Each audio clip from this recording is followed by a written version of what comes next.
Bienvenue à Manga Badass.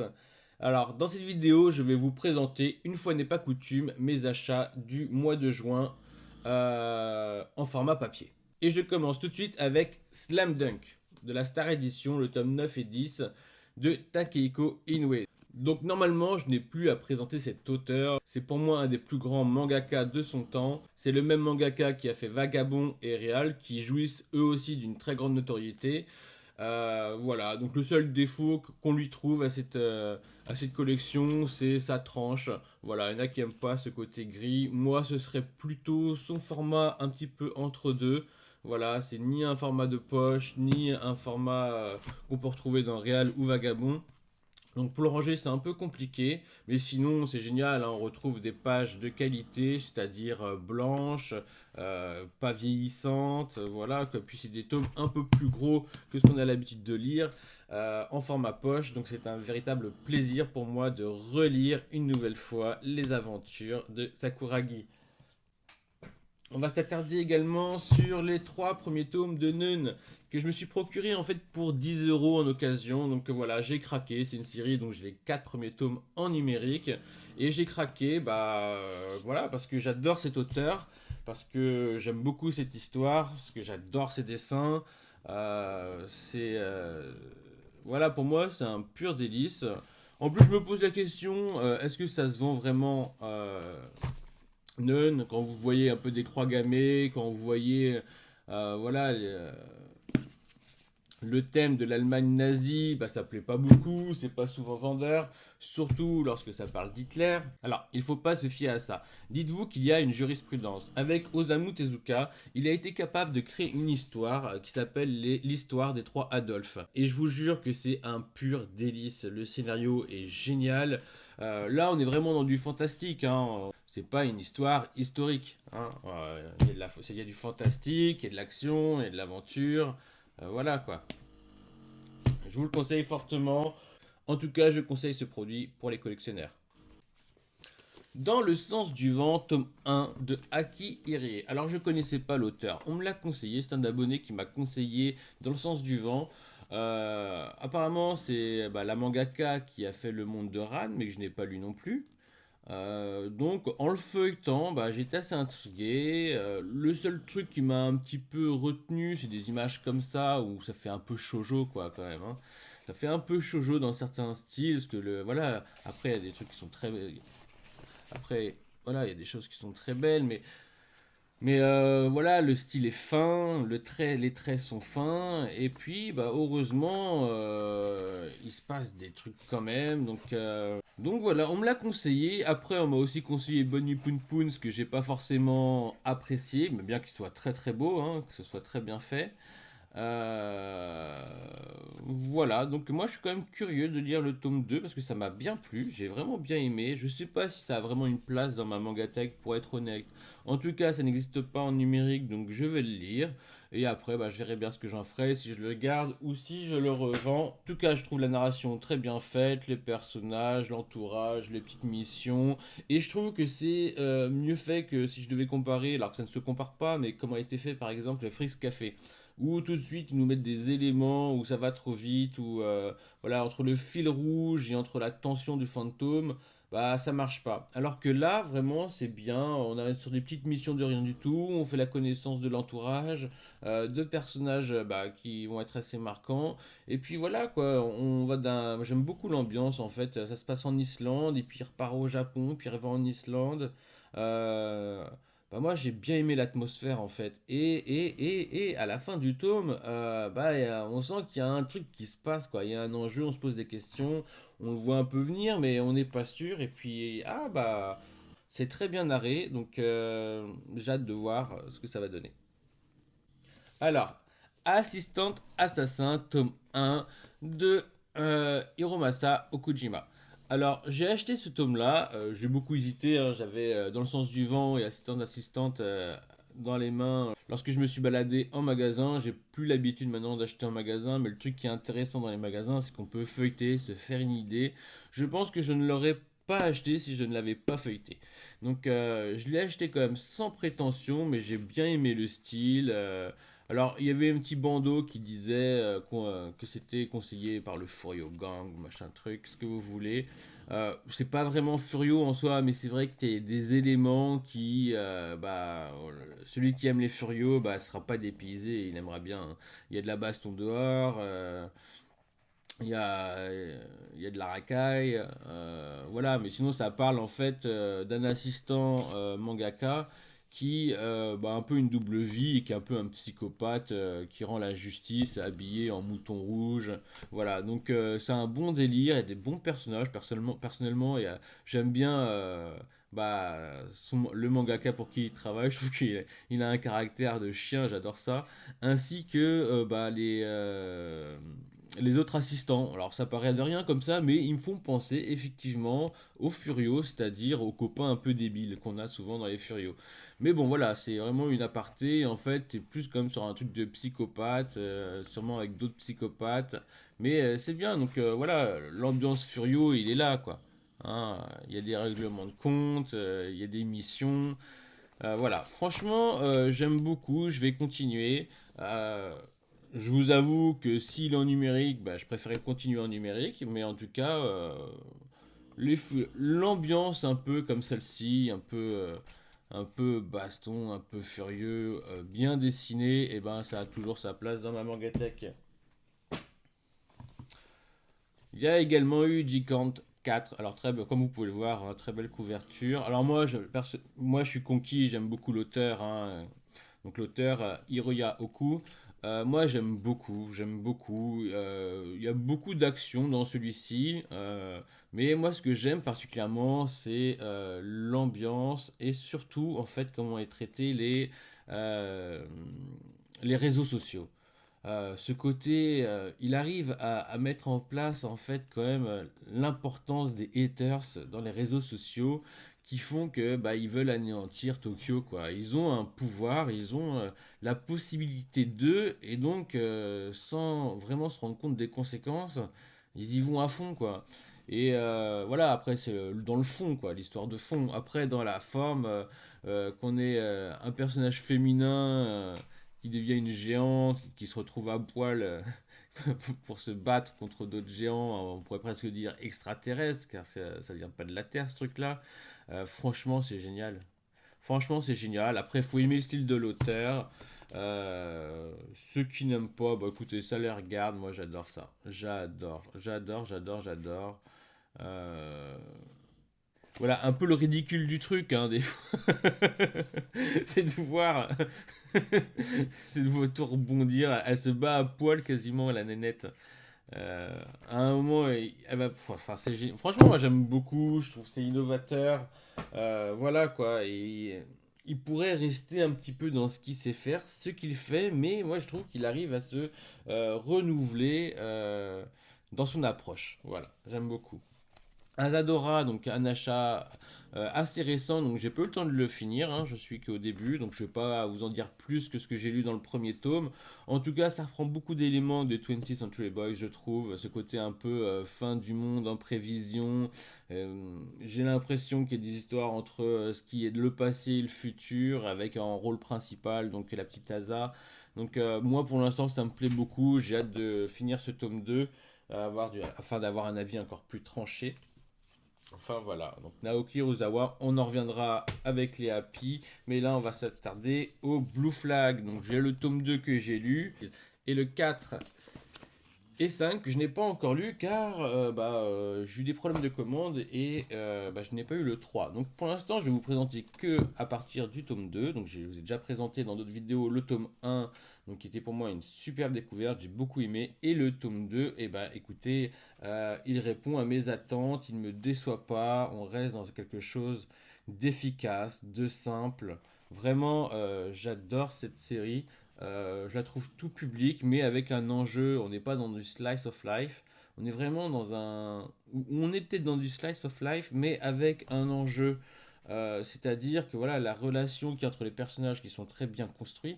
Il y a un très bon traitement sur la relation entre les personnages. Donc on a toujours peur un petit peu que cette relation elle soit un peu fragile. Alors on la voit se renforcer, mais on peut aussi la voir s'ébrécher. C'est super bien fait. Donc vraiment, j'aime beaucoup. Souvent on entend des recommandations, on entend des conseils, parfois on les suit, parfois on les suit pas, et parfois on est déçu lorsqu'on le fait. Moi j'ai suivi cette recommandation, et franchement je ne regrette pas. Alors que hein, on est quand même chez Monsieur Manga Badass, et bah Manga Badass lit Blue Flag, et il adore ça. Tout comme Quand Takagi me taquine. Alors, quand Takagi me taquine, d'ailleurs, je trouve que le titre est très bien fait, même s'il est un peu à rallonge, parce que c'est exactement ça. C'est des adolescents qui se taquinent, qui se cherchent, mais c'est très léger. Alors, je sais pas si on peut considérer ça comme un gag manga, en slice of life, en tranche de vie drôle, quoi. Mais voilà, c'est léger. J'ai lu ça avec le sourire, j'ai bien apprécié ma lecture, mais moi, je suis en attente d'autres choses, pour vous dire la vérité. Euh, voilà quoi. Ils se cherchent, on sait qu'ils sont amoureux l'un de l'autre ou qu'ils vont le devenir véritablement. Après, je ne les imagine pas faire plus qu'un petit bisou. Je ne les imagine pas se rouler des pelles, se faire des câlins. Ça reste des enfants, donc voilà. Donc c'est des ados représentés comme des enfants. Et bon, voilà, donc c'est très épuré. Peut-être trop, mais pour le genre, c'est normal. Donc vous voyez, c'est blanc quoi. Donc c'est peut-être plus intéressant, je pense, de suivre cette série en animé. On aura le droit à des musiques, à des voix. Ça peut être très sympa. Euh, Surtout que je pense pas qu'il y ait beaucoup de longueur, hein. Je pense que je l'ai pas vu encore l'animé, mais je pense que ce sera case par case en soi. Voilà, moi c'est quelque chose qui me plaît, mais que je ne rachèterai pas. À l'occasion, s'il passe en numérique, peut-être que je continuerai. En tout cas, si j'ai vraiment envie de le suivre ou de le conseiller, ce sera en animé. Voilà, moi ça n'a pas sa place dans ma mangatech. Voilà, il n'y a pas d'enjeu contrairement à Blue Flag. En fait, c'est ça le truc. Euh, Peut-être pour un public plus jeune. Alors, je vous parlais de Naoki Urosawa. Donc, en plusieurs commandes, je me suis procuré donc le 3 et le 4. C'était ce que j'avais déjà lu en scan.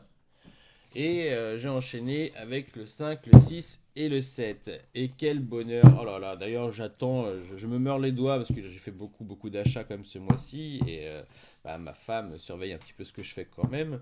Et là vous voyez que le côté visible, c'est-à-dire les formats papier. Et c'est déjà pas mal. Donc en format papier, je me suis fait un plaisir de récupérer donc les Happy jusqu'au tome 7. Et c'est un pur délice, c'est un pur délice. Cet auteur, Naoki Urasawa, est connu pour Monster et 20th Century Boys. Et je pense que ce titre-là mérite une plus grande reconnaissance. Ça traite de tennis, donc c'est un manga de sport. Mais, alors je sais pas si c'est le fond et la forme, mais avec un traitement sur la société, les femmes aussi. Donc c'est marrant parce qu'il est un petit peu coquin aussi, il se lâche un petit peu dans ce manga-là. On sait que Naoki Urasawa aime bien dessiner les femmes. Il a déjà fait des petites œuvres un petit peu coquines dans sa jeunesse ou dans ses illustrations. Par contre, il est dur dans leur caractère. On l'a déjà vu dans Monster où on voit la femme de Tenma, mais qui est horrible. On a envie de la taper, cette nénette. Et ben, il est assez doué pour voilà, rendre des personnages odieux, mais c'est pas elle la pire. La pire, c'est elle. Et en même temps, on les apprécie parce qu'on n'est pas manichéen, on sait que personne n'est tout bon ou tout méchant. Mais voilà, quoi, notre héroïne s'en prend plein la gueule, elle se bat envers et contre tout. On lui fait pas mal de coups foireux quand même. Heureusement, elle a aussi du soutien, mais parfois qui se retourne contre elle. Donc voilà, on a vraiment un très bon manga de sport avec à son centre le tennis et un personnage féminin assez fort qui fait tout pour prendre soin de sa famille. Voilà. Et vraiment génial, ça mérite une meilleure reconnaissance. Euh, je le trouve complet, je ne vais pas dire plus authentique, mais je le trouve peut-être plus intimiste. J'ai l'impression de mieux voir l'auteur que ou peut-être à la suite de ma lecture de Monster et 20th Century Boys. En lisant Happy, j'ai l'impression de rentrer un peu plus dans le monde dans la fabrication des mangas de Naoki Urasawa. Alors, j'ai qu'une hâte, c'est de lire Yawara qui va bientôt sortir. Donc, c'est un de ses premiers grands succès avec un personnage féminin également, mais qui fait du judo et donc un manga de sport également. Mais vraiment, il y en a beaucoup qui disent qu'ils n'aiment pas les mangas de sport pour X raisons, parfois de manière justifiée parce que ça peut se répéter.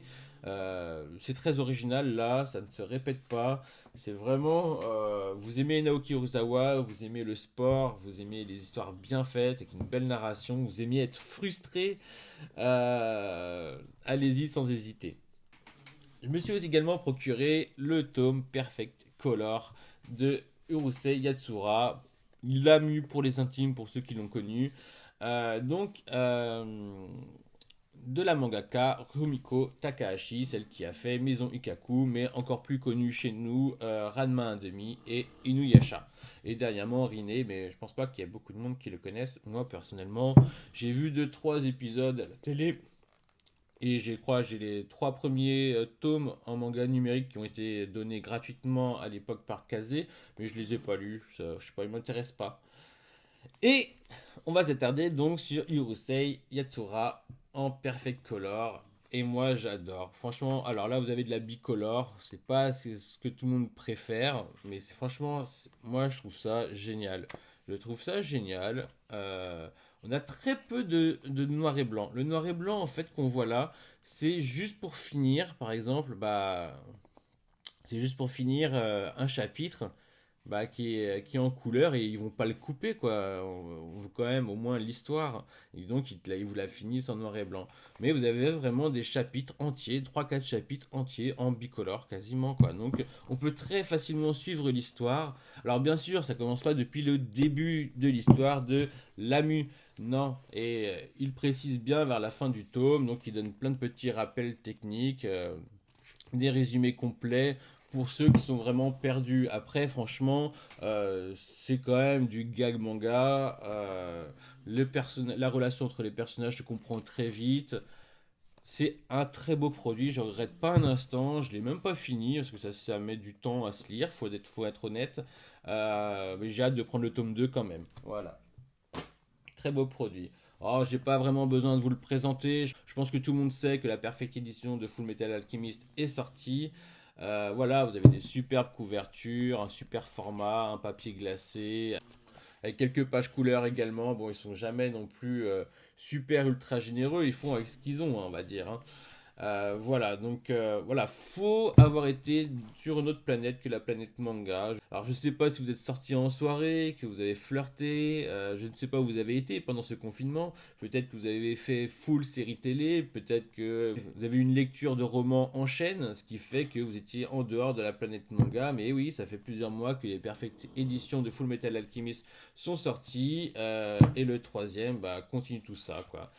Euh, je sais pas si vous avez déjà lu ce manga, je sais pas si vous avez déjà vu l'animé. En tout cas, moi, je peux vous conseiller, c'est pour vous mettre dans l'ambiance, c'est de regarder les premiers openings de Fullmetal Alchemist, donc la première série télé, ça vous met dans une ambiance mais géniale, quoi. En tout cas, pour moi, c'est très nostalgique. Après, voilà, il y a la Fullmetal Brother qui est aussi très intéressante parce que finalement, elle est plus proche de la version manga. Donc si vous avez le format poche de Full Metal Alchemist, mais ça fait peut-être un petit moment que vous l'avez, hein, il est plus si récent que ça ce manga. Donc n'hésitez pas, moi c'est un plaisir de le redécouvrir dans ce format, faites-vous plaisir. Comme Okuto no Ken, le tome 3, donc voilà, à lui c'est petit à petit que je me refais la collection. Euh, Ce format-là est génial, ça se demandait pourquoi ils n'ont pas fait ça depuis le début, quoi. Donc pareil, on redécouvre les pages dans un grand format. Moi, c'est un vrai plaisir de redécouvrir tout ça. C'est un classique du genre, quoi. Donc vous avez du bicolore, il y en a beaucoup qui n'apprécient pas, mais c'est génial. Moi, c'est génial, je trouve ça génial. Donc c'est véritablement un bijou, un classique du genre. Pour ceux qui aiment le genre, du moins.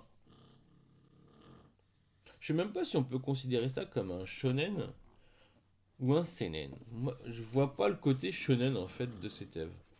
C'est peut-être le premier seinen qu'on a eu le droit au Club Dorothée. Donc voilà, petit à petit, je me refais la collection. Je ne suis pas pressé. J'espère juste qu'il y a toujours des réimpressions qui se font. Parce que bon, il n'y a rien de plus horrible que de se retrouver avec des trous dans une série. Je vais vous présenter, alors je l'ai déjà fait, mais je vous le présente de plus près, le catalogue de l'exposition d'Angoulême sur Taiyo Matsumoto et avec pour thème dessiner l'enfance. Vous avez franchement un format BD magnifique. J'ai même pas fini de le lire. J'en suis à un tiers, même à un huitième je crois, et j'ai appris déjà plein de choses. J'ai appris par exemple que Amer Béton, Ping Pong et Gogo Monster sont un peu considérés comme une trilogie en vérité. Donc moi, ça m'a complètement transporté quand j'ai appris ça. Je me suis dit, j'ai espéré que peut-être que nous allons avoir une réédition de Gogo Monster dans les éditions Prestige. Car il y a déjà Amer Béton qui a été intégré dans cette édition. Ping Pong, donc franchement, il manque plus que Gogo Monster qui irait totalement dans le thème car assez rare, il faut le dire. De plus, c'est une œuvre qui m'avait pas tellement marqué. Ça m'a pas laissé une grande trace, peut-être même l'œuvre que j'ai le moins aimée chez Taiyo Matsumoto, mais à travers tout ce que je lis dessus, et puis ça date maintenant, j'ai envie de le relire. Donc voilà, superbe, superbe ouvrage. J'ai déjà fait une vidéo où on voit un petit peu tout ce qui se passe dedans. Vous avez des superbes illustrations. Vous avez beaucoup de lectures qui accompagnent les planches. C'est super intéressant. Moi, je vous le dis honnêtement, ça m'a donné envie de commander le catalogue de Osamu Tezuka. Voilà. Parce que je trouve ça super enrichissant, super agréable. Vraiment, c'est un petit bijou pour moi. Je me suis également fait plaisir à compléter ma collection des Suero Maruo avec La Chenille, mais que je n'ai pas encore lu, et Jijiken, que je n'ai pas encore lu, donc je ne vais pas vous en parler plus que ça. Mais le format est génial, c'est du cartonné, et bon, c'est tout ce que j'aime concernant cet auteur. Par contre, je vous l'ai déjà présenté, je me suis attardé sur Rampo Panorama. Et Rampo Panorama, c'est très bien fait. Donc le format est un peu plus grand, vous pouvez le constater. Voilà, un format un peu plus grand que ce qu'ils font habituellement. Parce que c'est un artbook, voilà, parce que c'est un artbook. Donc vous avez le droit en début à une petite bande dessinée et franchement très très bien, hein, franchement très très bien. Ça s'inspire de Rampo Indogawa, donc vous avez beaucoup d'illustrations de Rampo Indogawa également. Franchement, c'est un petit bijou. J'ai vraiment eu de la chance ces derniers temps. Au niveau des artbooks, en même temps, ce sont des valeurs sûres. Je savais un peu ce que j'achetais. Mais une fois en main, je suis vraiment pas déçu. Surtout qu'il y a matière. Il y a des trucs à lire dedans. C'est pas juste que des illustrations. Et ça, c'est très agréable. Je ne sais pas si je vous ai déjà présenté Mutant Hanako de Makoto Eida. Alors ça, c'est génial. C'est un artiste qu'on m'a recommandé et donc j'ai trouvé cette œuvre-là, celui. Donc moi, d'abord, c'est ces illustrations qui m'ont beaucoup plu. Parce qu'effectivement, Makoto Eda est d'abord un illustrateur. Donc voilà, un petit peu ce que ça donne. C'est particulier. C'est voire, je dirais pas trash, hein, mais voire particulier, quoi, extravagant. J'ai pas tout lu concernant son exposition, mais je pense qu'il y a des messages. Voilà quoi. C'est véritablement pour moi en ce qui me concerne de l'art, certes japonais, donc parfois pour certains ça peut paraître un peu barré, mais moi c'est tout ce que j'aime. Donc d'autant plus qu'au début on a le manga, donc je vous rappelle, enfin de ce que je pense, il est plus illustrateur que mangaka. Néanmoins, c'est très bien fait. Donc on a Muton Hanako, je vous le feuille très vite fait, vous voyez le style qui paraît qu'il a l'air de rien, on se dit mais qu'est-ce que c'est que ça? Et ben moi je vous le dis, je l'ai feuilleté à 3 heures du matin et je n'ai pas pu m'arrêter car en fait on part dans un truc complètement fou en fait, complètement trash, complètement gore, que je conseille absolument pas à des lecteurs trop jeunes. Voilà, le dessin a l'air what the fuck. Il est what the fuck. Il est complètement barré et enfin voilà. Allez, hop, voilà, c'est des dessins rigolos, on peut pas prendre ça au sérieux, mais voilà, c'est dérangeant, c'est choquant, c'est presque politique. Alors je sais pas si c'est pour représenter un état de pensée japonais, mais c'est très anti-américain. Ils sont représentés comme des démons. C'est véritablement génial. J'ai vraiment adoré. Alors voilà, sa manière de faire du manga est très étonnante, mais très efficace. Voilà, j'ai vraiment adoré. Je vous le conseille. Donc vous avez un côté artbook et vous avez un côté exposition, catalogue d'exposition si vous voulez, et un côté manga. Elle est longue la vidéo, mais je vais m'attarder sur l'habitant de l'infini dans ce format-là, où sont regroupés le tome 1 et le tome 2. Alors pourquoi est-ce que j'ai pris ce tome-là en intégrale? On peut le dire clairement que c'est sur un coup de tête. J'aime bien ce format-là, j'aime bien le cartonné pour des scènes de ce genre-là, j'adore ça en fait. De plus, on a des petits suppléments à la fin qui sont pas négligeables, moi j'aime beaucoup. Là, vous avez une illustration de l'auteur de l'habitant de l'infini concernant Naruto et une illustration de l'auteur de Naruto sur l'habitant de l'infini. Je sais pas si je suis clair. Enfin voilà, il y a une interview assez sympa. Voilà, moi je trouve que c'est un beau produit, c'est dommage effectivement qu'il y ait que le tome 1 et le 2. En tout cas pour moi, ça va surtout servir de rappel à ce qu'il faut absolument que je me reprocure la série dans son intégralité. Seulement j'ai un peu la flemme, voilà, je sais que je vais pas la lire tout de suite. J'ai un peu la flemme, je me vois pas acheter de suite les 30 tomes pour avoir la série dans son intégralité. En attendant, c'est un bon rappel pour moi, ça me fait plaisir d'avoir cet auteur dans ma mangatech. Et voilà, voilà. On va s'attarder sur le journal des chats de Junji Ito.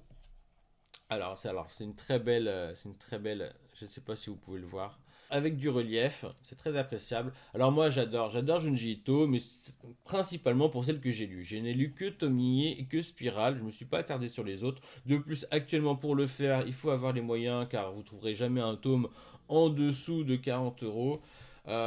Pour ma part, j'ai un peu loupé le coche concernant celui-ci parce qu'on le trouvait à 15 euros il n'y a pas si longtemps que ça. Peut-être que si on cherche bien, on peut toujours le trouver à 15 euros. Je l'ai acheté un peu le double, quoi, hein, un peu le double du prix d'éditeur.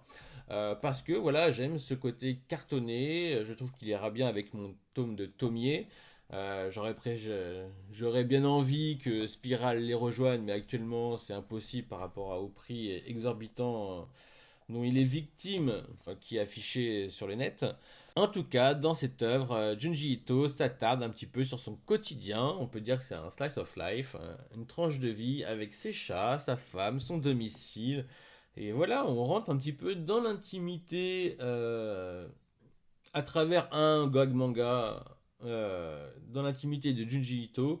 C'est super intéressant, ça se lit avec le sourire, on rigole bien une fois ou deux. Après voilà, c'est très léger, on n'est pas dans l'horreur, bien qu'il joue un petit peu avec ça. Moi j'adore comment il représente sa femme par exemple. Il lui fait les yeux blancs quand même, c'est un peu abusé, mais j'adore ça. Et puis ses chats, c'est incroyable ces chats. Vous allez voir à la fin, si vous avez l'occasion, à la fin du tome, on a le droit à des petites interviews, il y a des petites photos, et on voit ce chat-là en vrai. C'est assez incroyable. Voilà, vous saurez si vous lisez, je peux pas tout. Enfin voilà, donc le style un petit peu que vous, que vous, donc voilà un petit peu le style Jinju Ito, mais détourné dans le comique. J'ai beaucoup aimé. Je ne vais pas vous présenter les Blême 3 et 6 pour la simple raison que je les ai pas lus, hein. Je me suis pour l'instant arrêté au tome 2. Il me reste encore le 4 et le 5. Il me reste encore le 4 et le 5. Et puis voilà, je lirai à fond Blême. Faut que je m'en garde un petit peu, hein, sinon après j'aurai plus rien de cet auteur. Il me restera que les Knives of Sidonia. J'ai également reçu donc le coffret, la box de Kingdom qui réunissent et donc normalement du 11 au 19, si je dis pas de bêtises, de Kingdom. Donc non, au 20, pardon. Donc du 11, voilà. Qui réunissent, voilà, qui réunissent du 11 au 20. Donc je les ai pas relus, pour l'instant ils restent dans leur boîte. Je les ai lus il n'y a pas si longtemps que ça en scan. Voilà, en tout cas, je suis très content de les avoir là. J'aurai l'occasion de me refaire la série tôt ou tard. Alors, hop. Voilà, donc j'attends encore 2-3 petits trucs qui vont pas tarder à arriver fin du mois. Enfin, comme ça, vous avez pu voir un petit peu mes achats. Vous avez pu voir un petit peu mes achats manga en format papier. Je ne vous parle pas des formats numériques. Après, ceux qui me suivent sur Instagram ont l'occasion de voir mes lectures en temps réel. Je vous dis à bientôt, prenez soin de vous, lisez des mangas et puis à bientôt. Ciao.